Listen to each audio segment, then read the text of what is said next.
O item 45 do material didático. Bom, como nós estamos vendo, muitos companheiros de Zwinglio abandonaram o barco do protestantismo, se converteram ao anabatismo, e Zwinglio agora vai tomar uma atitude jurídica contra eles, né? Então, o item 45, decreto de Zwinglio contra os anabatistas. O ano é 1527 da era cristã. No início do século XVI, o nome de Batista já era dado aos anabatistas em algumas partes da Europa. Bom, eu quis citar esse exemplo aqui para vocês, desse historiador, que ele mostra como que o nome Batista vai substituindo os anabatistas.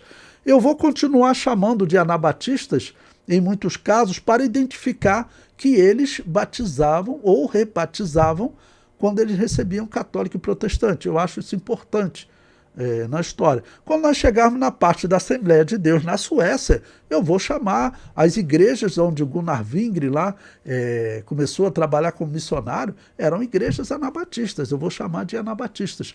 Mas elas, lá na Suécia, no texto deles, eles se chamavam batistas, tá ok?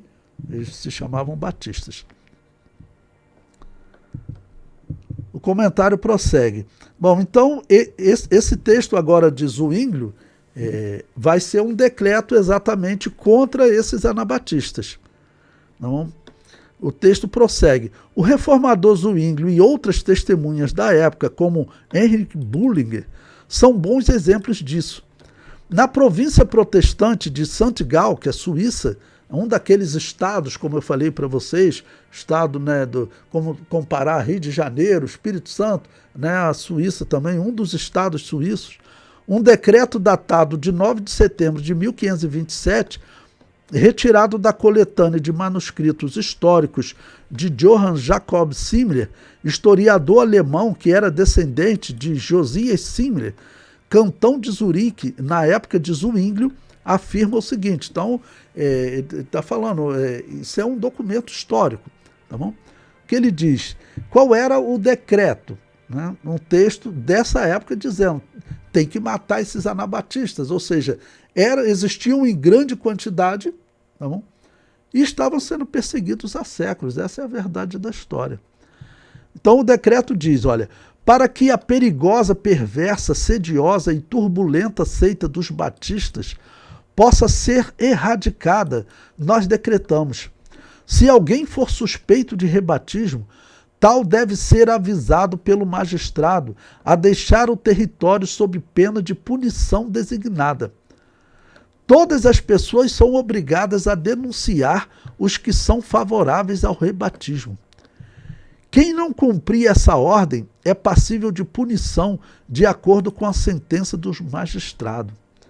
Os que ensinam o rebatismo, pregadores dele e líderes de reuniões, devem ser afogados. Os protestantes, eles mantinham aquele padrão católico de queimar os anabatistas, mas eles também aumentaram, eles assim praticamente foram aqueles que adotaram mesmo a prática de afogar, porque eles diziam, já que vocês rebatizam, então nós vamos rebatizar vocês também, só que vamos afogar vocês. Era isso que eles falavam. Os que já dantes foram soltos da prisão devem desistir de tais práticas. Os batistas estrangeiros serão expulsos, se retornarem devem ser afogados. A ninguém será permitido deixar a igreja zwingliana, né, que era a protestante da Suíça, e se abster da Santa Ceia. Era uma maneira deles controlarem a população. Não? Ou seja, tinha que estar na igreja participando da Santa Ceia. Os que fugirem de uma jurisdição a outra devem ser banidos ou extraditados mediante solicitação.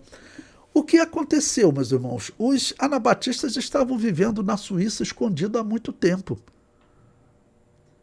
A Suíça fazia parte daqueles vales onde eles foram chamados de valdenses, né? E agora acaba que os protestantes que se tornam anabatistas, eles tornam os anabatistas mais conhecidos. E esse decreto vai acabar atingindo todos os anabatistas, e nós veremos aí protestantes, historiadores protestantes, dizendo que a perseguição que os protestantes fazem nesse período, junto com a perseguição dos católicos, nesse período, matou mais anabatista do que o Império Romano matou os cristãos. Isso é um testemunho de um protestante, Justo Gonzalez, para você ver a quantidade de cristãos anabatistas que existiam nesse período. E ele prossegue falando da perseguição. Olha, logo depois, em 1530, houve outro decreto, esse testemunhado por Henry Bullinger, sucessor de Zwinglio na Igreja Suíça. Ou seja, o sucessor de Zwinglio, olha o documento, ele diz: todos que aderirem à falsa seita dos batistas e comparecerem às suas reuniões devem sofrer os castigos mais severos. Líderes batistas, seus seguidores e os seus protetores devem ser afogados sem misericórdia. Acrescentaram lá o sem misericórdia. Aqueles que, no entanto, os ajudarem ou deixarem de denunciá-los ou de prendê-los devem ser punidos, tanto fisicamente quanto nos seus bens, bem como sujeitos injustos e infiéis. Não? Assim que Zwinglio tratava os anabatistas. Você acha que esse indivíduo era cristão? Então, é claro que na história eles são importantes. Nós vamos sempre estudar a história de Lutero, de Zwinglio, porque eles, na verdade, eles moldaram a sociedade ocidental com as suas doutrinas, né? De uma maneira, a sociedade ocidental foi moldada por eles, até para o mal, porque a sociedade ocidental, hoje, muitos deles rejeitam o cristianismo por conta dos católicos e protestantes e das guerras que eles fizeram. Mas essas pessoas têm que olhar que tinha uma igreja ali que estava morrendo, que não estava matando. Eram as igrejas que só batizavam adultos.